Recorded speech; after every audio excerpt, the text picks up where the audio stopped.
Hello guys, today I'm going to tell you about that Dropee token. Now before I start the video, let's say my legal disclaimer. This video is only for educational purpose. Do your own research for the investing. According to the white paper, Dropee, they build 100 plus apps a year, driving adoption and revenue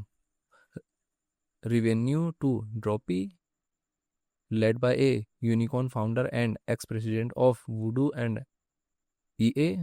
Dropee project institution rating is 3.9 and this project audited by Ceritic.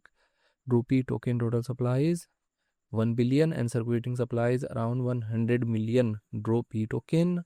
Dropee token is listed on MEXC, Aerodrome and other exchanges. If I share my opinion with you, then this project up to 65% chances.